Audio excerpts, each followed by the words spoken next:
Στην Ευρώπη ονομάζεται Doberman και στην Αμερική και στον Καναδά Doberman Pinscher. Βέβαια, τα τελευταία χρόνια το δεύτερο νι έχει αρχίσει να χάνεται και πιο συχνά πια το συναντάμε απλά με ένα. Το Doberman λοιπόν προέρχεται από μια πόλη της Γερμανίας που λέγεται Απόλντα και πήρε το όνομά του στα τέλη της δεκαετίας του 1800 από τον Καρλ Φρίντριχ Λούις Doberman, ο οποίος θεωρείται ότι έπαιξε το μεγαλύτερο ρόλο στη δημιουργία του.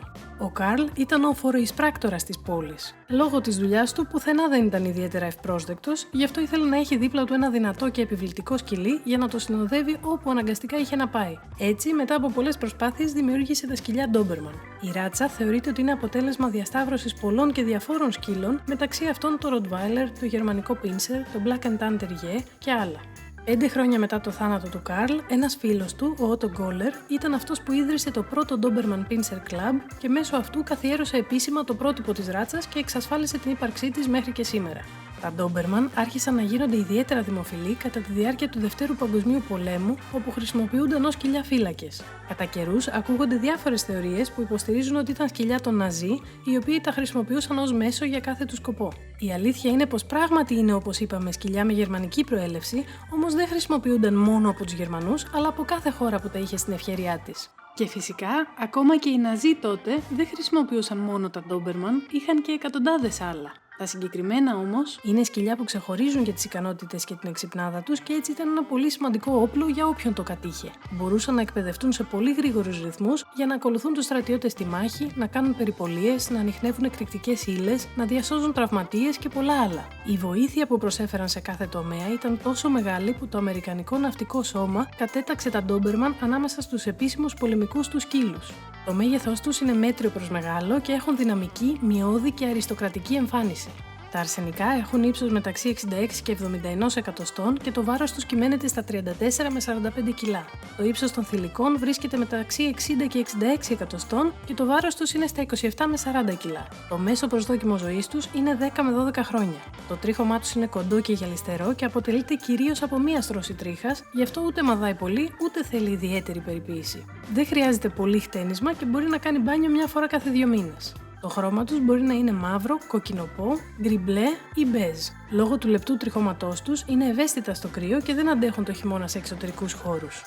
Υπάρχουν 2 είδη Doberman, το αμερικάνικο και το ευρωπαϊκό. Μεταξύ τους έχουν κάποιες μικρές διαφορές. Είναι και τα 2 μειώδη σκυλιά, αλλά το αμερικάνικο είναι λίγο πιο λεπτεπίλεπτο σε σχέση με το ευρωπαϊκό που έχει λίγο πιο φαρδί σώμα και είναι πιο γεροδεμένο. Το αμερικάνικο έχει πιο λεπτό και μικρό κεφάλι, ενώ το ευρωπαϊκό έχει λίγο πιο πλατή. Το ίδιο γίνεται και με τη μουσούδα τους. Του ευρωπαϊκού είναι λίγο πιο φαρδιά.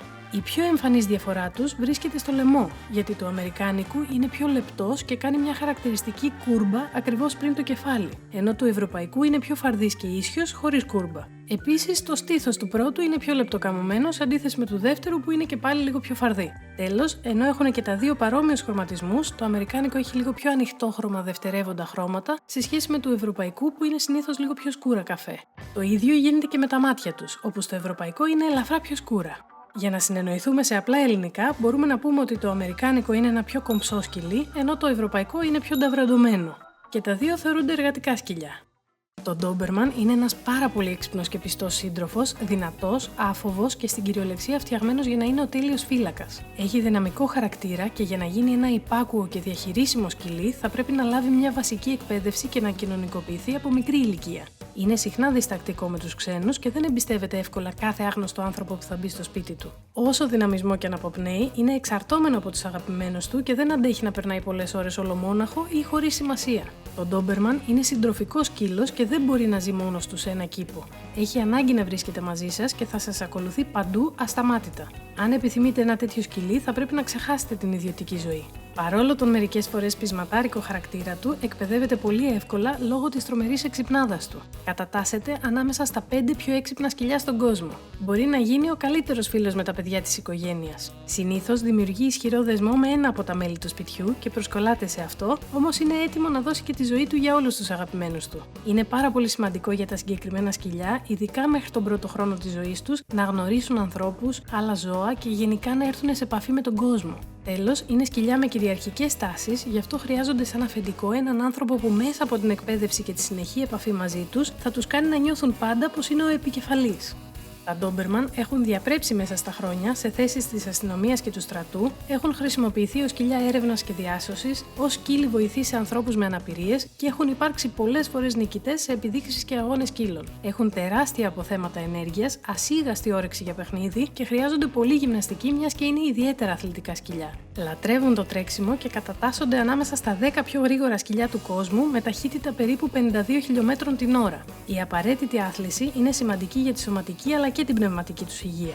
Είναι σκυλιά που μπορούν και θέλουν να συνοδεύουν πάντα το αφεντικό τους σε κάθε δραστηριότητα. Λόγω της τρομερής τους ενέργειας αλλά και της απίστευτης εξυπνάδας τους, βαριούνται εύκολα και θέλουν καθημερινά πολύ παιχνίδι και σημασία ώστε να είναι ικανοποιημένα, ήρεμα και ευτυχισμένα.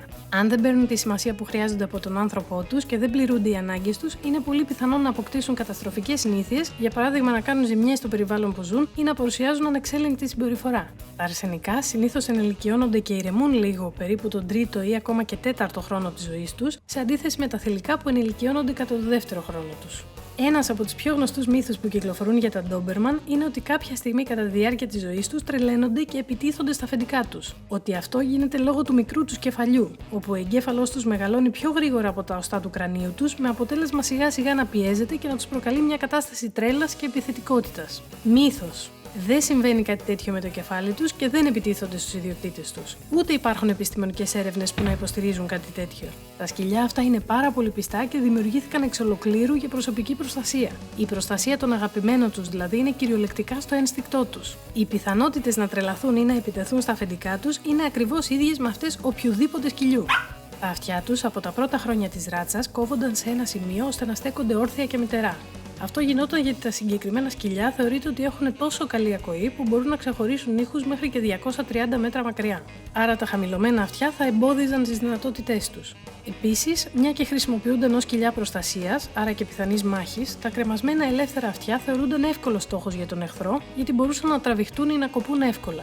Για τον ίδιο ακριβώς λόγο κοβόταν και η ουρά τους. Σήμερα, στις περισσότερες χώρες όπως και στην Ελλάδα, έχει απαγορευτεί το κόψιμο αυτιών και ουράς και έτσι τα συναντάμε περισσότερο στη φυσική τους μορφή. Σε κάποιες άλλες όμως συνεχίζεται είτε για καλοπιστικούς λόγους, είτε επειδή ένα ποσοστό ανθρώπων έχουν άλλα επιχειρήματα, όπως ότι τα πεσμένα αυτιά δεν αφήνουν τον αέρα να περάσει στα εσωτερικά κανάλια του αυτιού και έτσι μπορούν να προκληθούν πολύ εύκολα λοιμώξεις ή οτίτιδες. Αντίστοιχα, σε σχέση με την ουρά, υποστηρίζουν ότι επειδή τα Doberman έχουν πολύ λεπτή και ευαίσθητη ουρά, είναι πολύ εύκολο να σπάσει ή να τραυματιστεί πολλές φορές κατά τη διάρκεια της ζωής τους.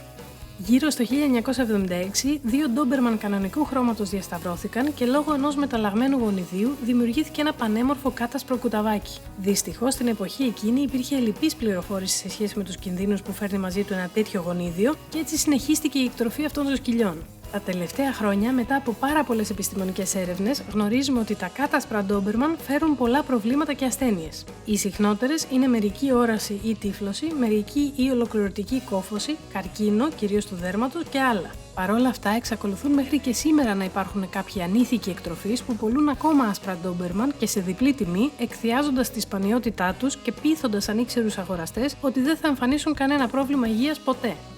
Είναι πολύ σημαντικό να πηγαίνετε το σκυλί στον κτηνίατρο για τα συστηματικά check-up του και τα εμβόλια του. Οποιοδήποτε πρόβλημα και αν προκύπτει, αντιμετωπίζεται καλύτερα πάντα στην αρχή του. Τα Doberman είναι υγιή και δυνατά σκυλιά, αλλά κάποιες φορές παρουσιάζουν και αυτά τις ευαισθησίες τους, όπως οφθαλμολογικές ή στομαχικές διαταραχές, διατατική μυοκαρδιοπάθεια, δυσπλασία ισχύου, υποθυροειδισμό και την νόσο του Von Willebrand, που είναι μια διαταραχή πήξης του αίματος. Σας ευχαριστούμε πολύ που παρακολουθήσατε το βίντεο και αν σας άρεσε μην ξεχάσετε να κάνετε like αλλά και εγγραφή στον τετράποδο κόσμο γιατί θα ακολουθήσουν πολλές ενδιαφέρουσες πληροφορίες ακόμα.